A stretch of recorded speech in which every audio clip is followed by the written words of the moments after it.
이번 주에 자살 예방 세미나가 저희 교회에서 있었습니다. 수요일 날 있었는데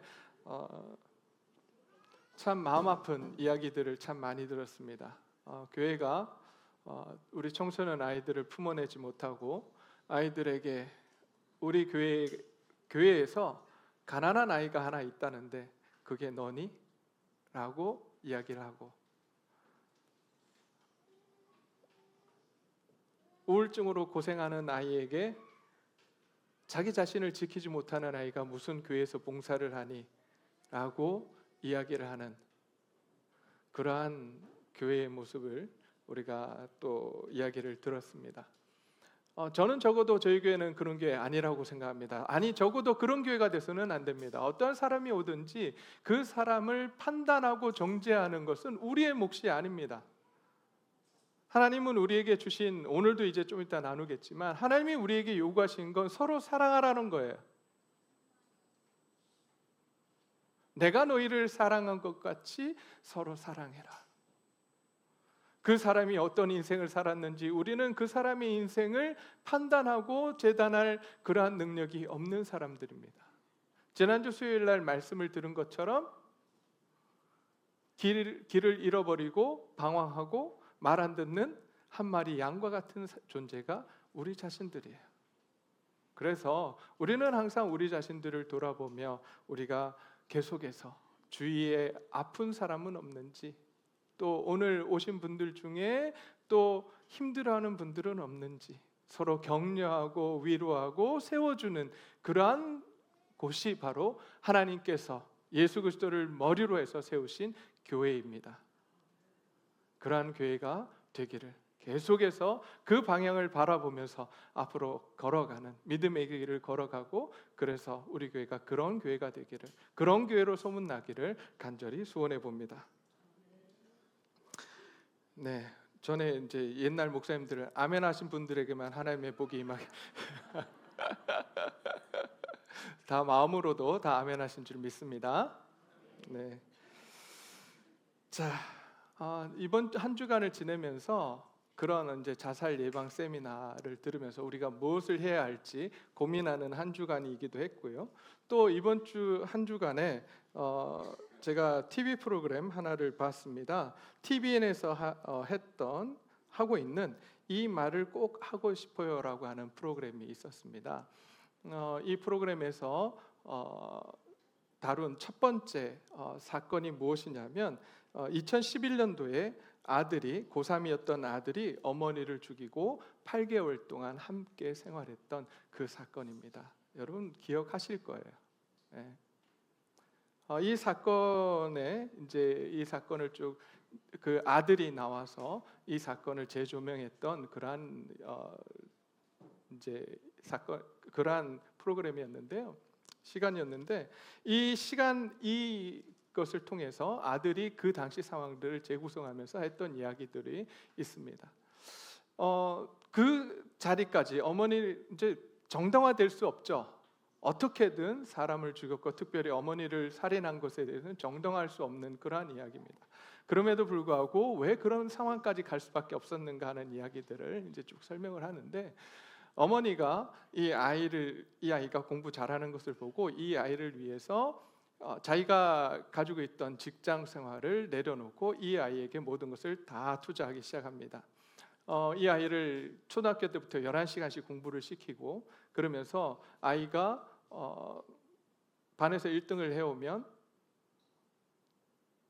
칭찬하는 것이 아니라 그것 가지고 만족해서는 안 된다고, 이제 그 반이 얼마나 많으냐고, 그리고 전국에 너 같은 아이들이 얼마나 많은 줄 아냐고, 그렇게 해서 야단을 치고, 그래서 심지어 조금만 공부를 하지 않고 이제 잠을 자거나 그러면 어렸을 때는 이제 막대걸레로 매를 맞았고, 중학교 가서는 알루미늄 야구 배트로 맞고, 고등학교 가서는 7번 아이언, 골프채 있죠, 7번 아이언으로 맞아서 피멍이 들 정도로, 그래서 피가 나서 이 바지가 그 살갗에 붙고 바지를 벗게 되면 살갗이 함께 떨어져 나가는 그러한 상황 가운데 있었다고 해요.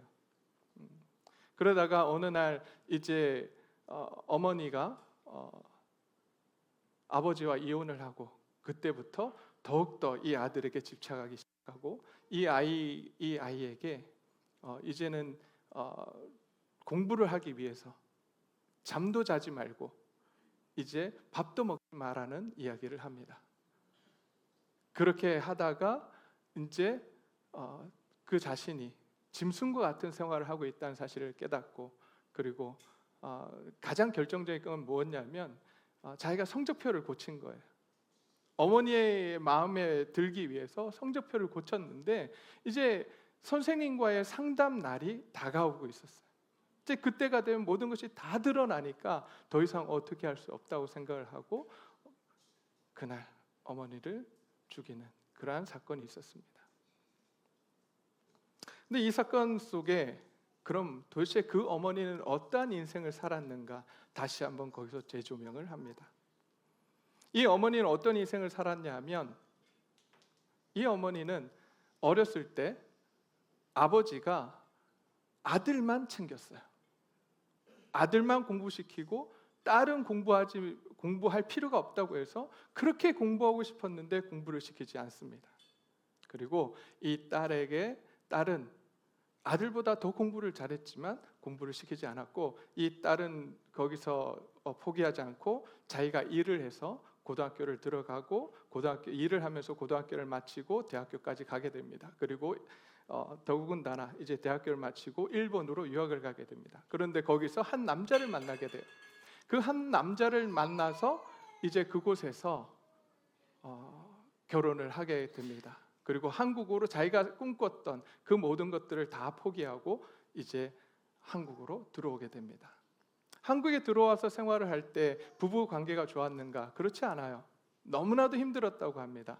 부부 관계가 너무나도 힘들어서 너무 어렵게 살다가 이혼을 하자라고 결정을 하고 남편과 이제 법원으로 가기로 한 날, 법원으로 간 것이 아니라 그날 병원으로 향했다고 합니다. 그때 이 아들이 생긴 거예요. 근데 이 아들이 생겼으면 부부 관계가 더 좋아지고 서로를 생각을 했어야 되는데, 오히려 이 아이가 생겼기 때문에 우리가 이혼하지 못했다라고 하면서 계속해서 싸우고, 소위 말해서 태교라고 하는 것이 원망과 싸움이었다고 해요. 그런데 어찌된 일인지 이 아이가 태어나서 너무나도 공부를 잘하는 거예요. 그래서 자기의 직장을 다 내려놓고 이 아이를 위해서 올인을 합니다. 이 아이만을 바라보고 이 아이를 위해서 자기의 자신의 인생을 투자하기 시작합니다. 근데 그때 남편의 외도를 발각하게 됩니다. 그리고 아버지가 집을 나가게 돼요. 그때부터 어머니는 더욱더 아들에게 집착하게 됩니다. 이러한 사실들을 보면서 이 어머니도 역시 가해자이면서도 피해자라고 하는 겁니다. 저는 이 사건을 이렇게 쭉 보면서 성경에서 이야기하는 아담과 하와 그리고 가인과 아벨의 이야기, 거기서 이야기하는 모든 이야기들이 이 사건 속에 다 들어있다라고 보게 됐어요. 여러분, 가인과 아담과 하와가 범죄하고 나서 두 부부 사이가 안 좋았죠. 그죠? 그 부부 사이가 안 좋아집니다. 관계가 깨어져요. 그리고 자녀를 낳게 됩니다. 자녀를 낳았을 때 편애하게 돼요. 가인은 사랑하고 아벨은 사랑하지 않습니다. 똑같은 일이 그곳에도 일어났어요. 그리고 이제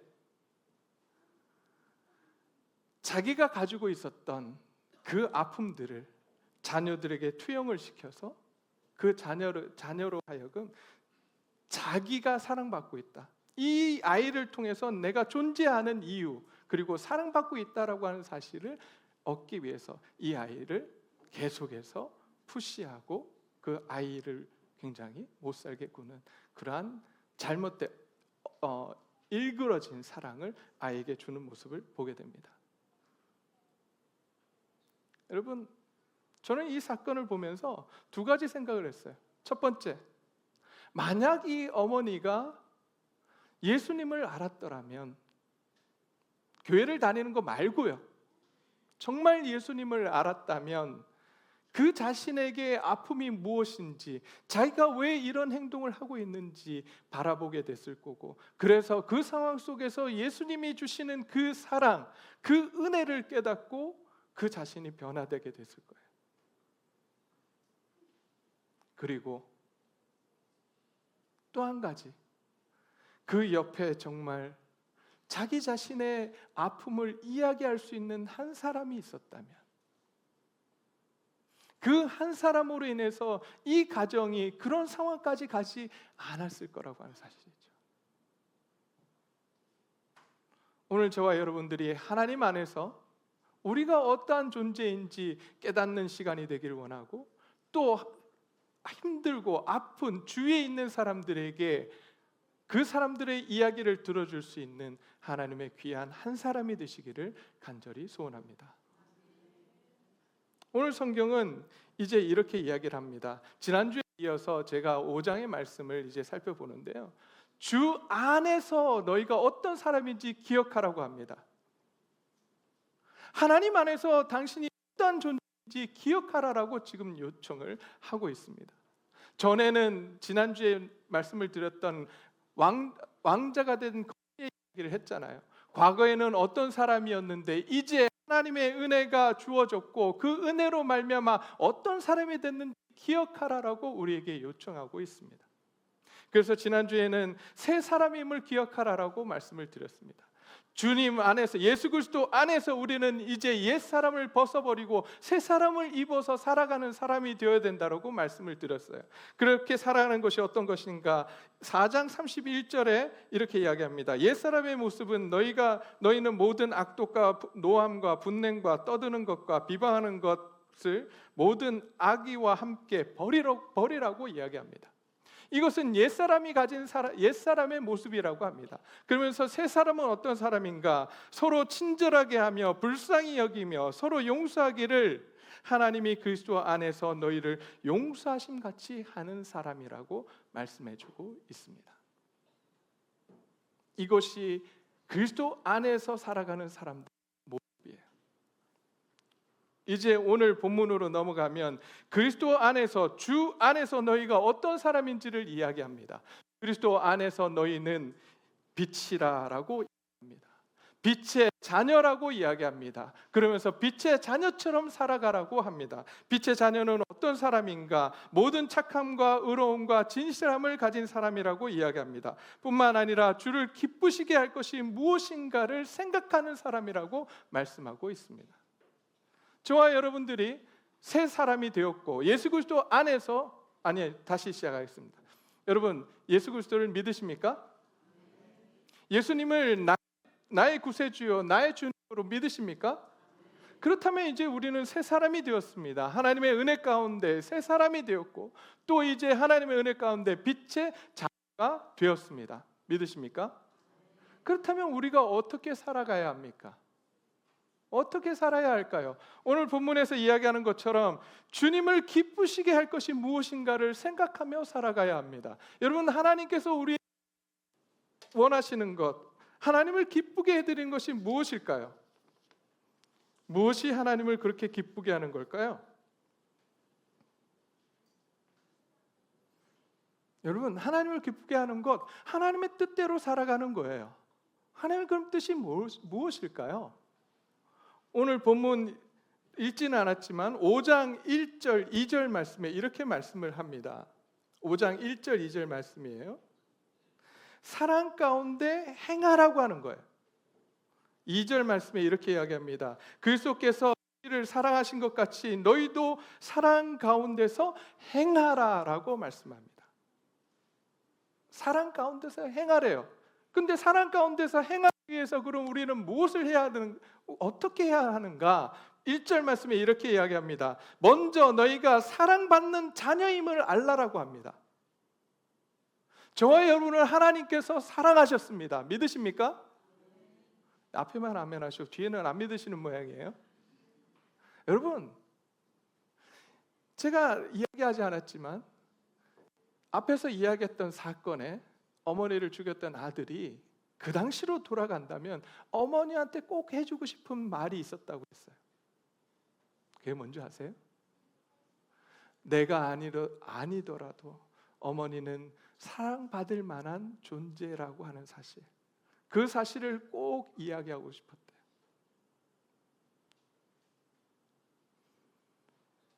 그 사실을 알았다면 이 아들에게 그렇게 매이지 않았을 거예요. 내가 사랑받는다라고 무엇을 해야만 사랑받는 존재가 아니라 나 하나 그냥 나 있는 그대로 사랑하시는 그 하나님, 그분을 알았다면 그렇게까지 되지 않았을 거라고 하는 거죠. 오늘 우리가 이 시간 기억하셨으면 좋겠습니다. 하나님께서 여기 있는 저와 여러분들을 그렇게 사랑하셨습니다. 아니, 사랑하고 계십니다. 믿으십니까? 그 어떤 것도 사랑하세요. 우리는 하나님의 사랑이 오늘 예전에 그리스도께서 우리를 사랑하셨던 그 한 번으로 생각을 합니다. 아니요, 그 사랑은 지금도 우리에게 주어지고 있습니다. 지금도 나를 사랑하고 계세요. 있는 모습 그대로 내가 잘하든 못하든 내가 무엇을 했기 때문에 내가 오늘 주일날 이 자리에 나와서 헌금을 많이 하고 이 기도를 많이 하고 성경을 많이 읽었기 때문에 전도를 많이 했기 때문에 나를 사랑하시는 것이 아니라 나 하나 이 세상에 보내시면서부터 끊임없이 나를 사랑하셨다고 하는 사실이에요.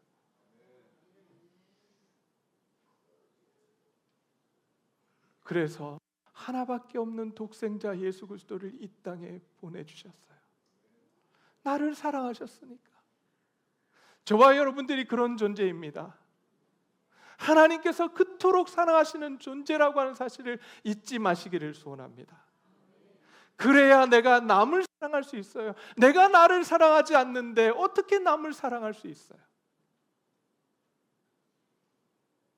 나는 하나님의 귀한 자녀입니다. 우리는 하나님의 귀한 자녀들이에요. 하나님께서 하나밖에 없는 독생자 예수 그리스도의 생명을 사랑한 사람들이 저와 여러분들이라는 사실을 기억하면서 살아가기를 간절히 소원합니다. 그러면서 이렇게 이야기합니다. 그러기 너희는 이제 하나님을 본받는 자가 되라라고 말씀해주고 있습니다. 하나님께서 우리를 어떻게 하셨는가? 어떻게 사랑하셨냐 하면 2절 말씀에 이렇게 말씀합니다. 그리스도께서 너희를 사랑하신 것 같이, 그 사랑이 어떠했는가? 뒤후반절에 보니까 그는 우리를 위하여 자기 자신을 버리사 향기로운 제물과 희생 제물로 하나님께 드리셨느니라. 자신의 생명을 다하기까지 우리를 사랑하셨어요. 자신을 희생하면서까지 우리를 사랑하신 그 사랑으로 우리가 나아가서 이웃들을, 아니 가정의 남편을, 자녀를, 그리고 이웃을 사랑하라라고 지금 말씀해주고 있습니다. 우리가 이제 그러한 사랑으로 내 주위에 있는 가족들, 내 남편, 내 자녀, 내 친척, 내 이웃들을 사랑하는 저와 여러분들이 되시기를 간절히 소원합니다.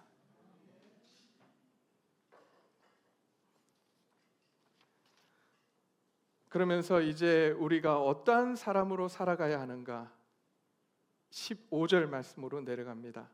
15절 말씀에 가니까 너희가 이제 어떻게 행할지를 자세히 주의하여 지혜 없는 자같이 하지 말고 오직 지혜 있는 자같이 살아가라라고 우리에게 요청하고 있습니다. 하나님의 사랑을 이웃들에게 전하며 살아가는데 그 사람이 어떤 사람인가? 지혜로운 사람이라고 이야기합니다. 어리석은 사람이 아니라 지혜 있는 사람이 바로 어떻게 행해야 할지, 내가 주위 사람들을 사랑하며 살아가는 삶을 사는 그러한 사람이 지혜로운 사람이라고 이야기를 하면서 이제 3가지를 이야기를 합니다. 지혜 있는 자는 어떻게 살아가는가? 첫 번째, 세월을 아끼라고 말씀하고 있습니다. 세월을 아끼래요. 여러분, 세월을 아끼라는 말이 무슨 말일까요? 부지런히 일하는 걸 이야기할까요? 그것도 있을 것 같아요. 그럼 오늘 성경에서 세월을 아끼라. 그래서 뭐 하라고요? 열심히 돈 벌라고요? 열심히 나를 위해서 살아가라고요? 여기서 세월을 아끼라는 것은 무슨 이야기를 하는 거냐면 세상 사람들처럼 살아가지 말고 하나님께서 오늘 너에게 명령하신 그 명령을 따라서 그리스도를 본받는 자로 살아가라라고 이야기하고 있는 거예요. 하나님의 사랑을 가지고 이웃들을 사랑하며 살아가라고 지금 말씀해 주고 있는 겁니다. 그게 세월을 아끼는 거예요. 시간을 초 단위로 나눠서 사용해서 나는 그래서 성실하게 살았기 때문에 세월을 아끼는 사람이라고 생각할지 모르겠습니다. 그러나 성경은 그것을 세월을 아낀다라고 이야기하지 않습니다. 그 모든 것들이 자기 자신을 위해서 살아간 것이라면 그 모든 것들은 헛된 것이기 때문입니다. 마지막 날 주님 앞에 갔었을 때 그 모든 것들은 아무 쓸모 없어져요. 그러니 세월을 아낀다는 이야기는 무엇이냐 하면 하나님의 말씀을 따라서 그 시간들을 사용하고 하나님을 위해서 하나님께서 우리로 이웃들을 사랑하며 살아가는 거예요. 주께서 우리를 사랑하신 것처럼 내 가족을 사랑하고 내 남편을 사랑하고 내 자녀를 사랑하며 내 이웃을 사랑하는 것, 그것이 바로 세월을 아끼며 살아가는 것입니다. 뿐만 아닙니다. 이제 두 번째 말씀을 합니다. 어떻게 사는 사람이 지혜로운 사람인가? 주의 뜻을 분별하는 사람입니다. 여러분, 주의 뜻이 무엇입니까? 오늘날 지금 오늘 우리에게 주어진 하나님의 뜻은 무엇입니까? 우리는 하나님의 뜻이 무엇인가를 생각할 때 자꾸 어디를 바라보냐면 먼 미래를 바라봅니다. 먼 미래에 하나님의 뜻은 무엇일까? 나를 향한 하나님의 계획은 무엇일까를 굉장히 고민합니다. 그러나 하나님은 항상 말씀하십니다. 오늘 이 시간 하나님의 뜻이 무엇인지 분별하라고 말씀합니다. 한번 여쭤봅시다. 지금 이 시간 하나님의 뜻은 무엇입니까? 저와 여러분이 무엇을 하고 있죠? 그럼 하나님의 뜻이 무엇일까요? 예배를 잘 드리는 거예요. 하나님의 뜻 쉽죠? 쉽잖아요. 우리 학생들 학교 가서 공부할 때 하나님의 뜻은 무엇일까요? 대답하기 어렵죠. 다 아는데 입으로 꺼내기 힘들어요. 공부를 열심히 하는 거예요. 잘하라는 이야기가 아니에요. 열심히 하는 거예요. 하나님이 주신 현실 가운데 내가 최선을 다해서 살아가는 것. 직장에서는 어떻습니까? 직장에서 하나님의 뜻은 무엇입니까? 직장에서 일을 하고 있어요. 그럼 그 하나님의 뜻은 무엇입니까? 농땡이 치는 겁니까? 최선을 다해서 그 자리에서 일을 하는 거예요. 그것이 하나님의 뜻이에요. 근데 우리는 그 하나님의 뜻은 무시한 채 어디만 계속 바라보냐면 현실의 하나님의 뜻이 아니라 먼 미래의 하나님의 뜻을 우리는 구합니다. 그런데 여러분 그거 아세요? 오늘 내가 열심히 하지 않는다면 미래가 있을까요? 없을까요? 없습니다.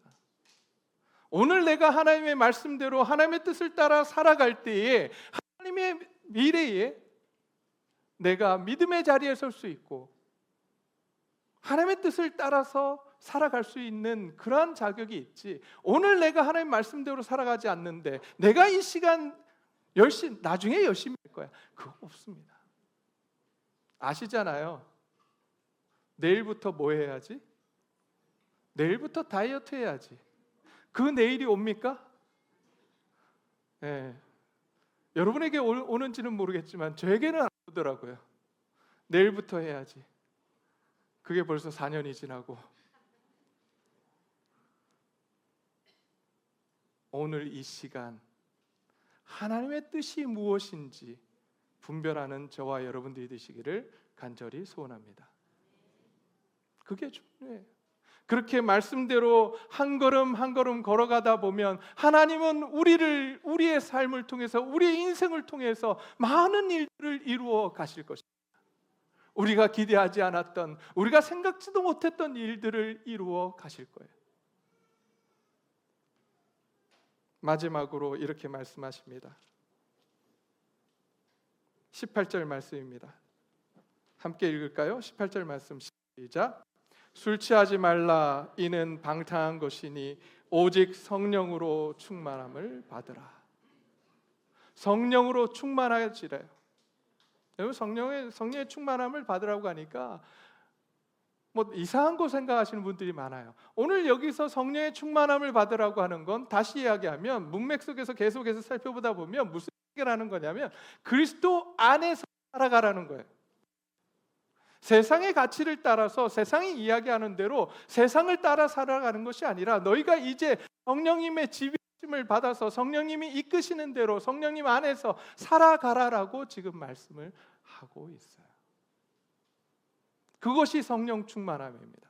성령님의 지배를 받는, 성령님의 인도하심을 받아서 성령님이 원하시는 대로 그 길을 살아가는 것, 그것이 성령 충만함이라고 이야기를 하고 있습니다. 그렇게 성령의 충만함을 받으면 우리의 모습이 어떻게 되느냐? 그 다음 19절에 이렇게 말씀합니다. 19절, 시와 찬송과 신령한 노래들로 서로 화답하며 너희의 마음으로 주께 노래하며 찬송하는 삶이 될 것이라고 이야기합니다.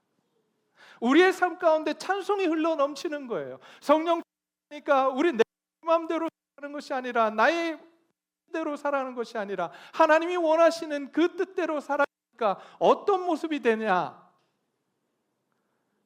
찬송이 흘러 넘치는 거예요. 저와 여러분들의 삶에 찬송이 흘러 넘치기를 간절히 소원합니다. 두 번째, 범사의 우리 주 예수 그리스도의 이름으로 항상 아버지 하나님께 감사하는 삶을 살게 된다고 이야기합니다. 우리의 삶 속에서 만약 불평과 불만이 이루어진다면 어느덧 우리가 성령님의 인도하심을 따라 살지 않고 있다고 하는 사실을 기억해야 할 것입니다. 우리 안에 성령이 충만하고 성령님에 따라서 살아간다면 감사가 흘러 넘칠 수밖에 없대요. 왜 그럴까요? 왜 그럴까요? 항상 우리에게 말씀해 내가 어떠한 사람이었는지, 구원받을 수 없었던 그 사람이 하나님의 은혜로 구원받은 사실을 성령님께서 계속해서 이야기해 주시거든요. 그리고 내가 살아가는 인생 가운데 힘들고 어려운 상황 가운데 성령님께서 항상 우리 가운데 함께 해주셔서 우리를 도와주고 계시거든요. 내가 내 힘으로 살아가는 것이 아니라 성령님께서 도와주신다고 하는 사실을 우리가 깨닫기 때문에 매 순간 우리는 감사할 수밖에 없어요. 저와 여러분들의 삶이 이렇게 감사가 흘러넘치는 삶이 되시기를 간절히 소원합니다. 마지막으로 이제 이렇게 이야기합니다. 성령 충만한 사람은 그리스도를 경외함으로 피차 복종하는 사람이라고 이야기를 합니다. 어저께도 그저께인가 우리 신방을 하면서 그런 이야기를 하시더라고요. 우리 전사님들이 이제 결혼한 지 이제 한 4개월? 네, 4-5개월 뭐 이렇게 됐잖아요. 져줘야 된다고. 아내한테 져줘야 가정이 편안하다고. 뭐 이런 이야기를 막 하시더라고요. 여러분, 남편만 져주는 게 아니에요. 이제 다음 주에 이제 우리가 살펴볼 텐데 서로 복종하는 삶, 서로가 서로에게 복종하는 삶이 이루어지는 것이 행복한 삶이에요. 성령님께서 우리 안에서 역사하시면요, 서로가 자기가 옳다고 주장하는 삶이 아니라 서로를 섬기는 삶이 된다는 거예요. 저와 여러분들이 성령님의 충만함, 성령님의 지배를 받아서 서로가 서로를 섬기는 자들이 되시길 간절히 소원합니다. 여러분, 저를 위해서 많이 기도해 주세요. 제가 여러분들 섬겨야 되는데 요즘 들어서 그렇게 하는 것이 쉽지 않은 것 같아요.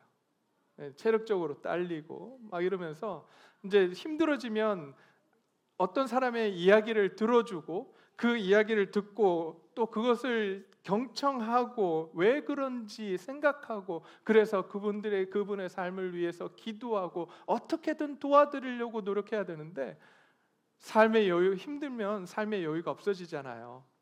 그러면 잘 들릴까요? 안 들릴까요? 잘 안 들려요. 그리고 잘 안 듣고 판단해요.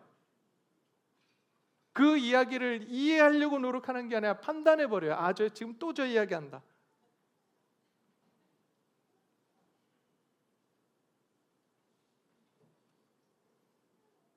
위해서 기도해 주세요. 네. 아멘 하신 분들에게만 하나님의 은혜가 있기를. 저를 위해서 기도해 주셔야 돼요. 저도 여러분 여기 계신 우리 성도님들 위해서 기도할 거예요. 왜냐? 서로를 위해서 섬기고 서로의 말에 귀 기울여, 그래서 그 이야기한 그것이 험담거리가 아니라 기도 제목이 되고 그를 위해서 격려하면 그런 삶을 살아야 되니까. 그것이 오늘 우리에게 원하시는 것이기 때문에 우리가 그러한 삶을 살아가야 합니다.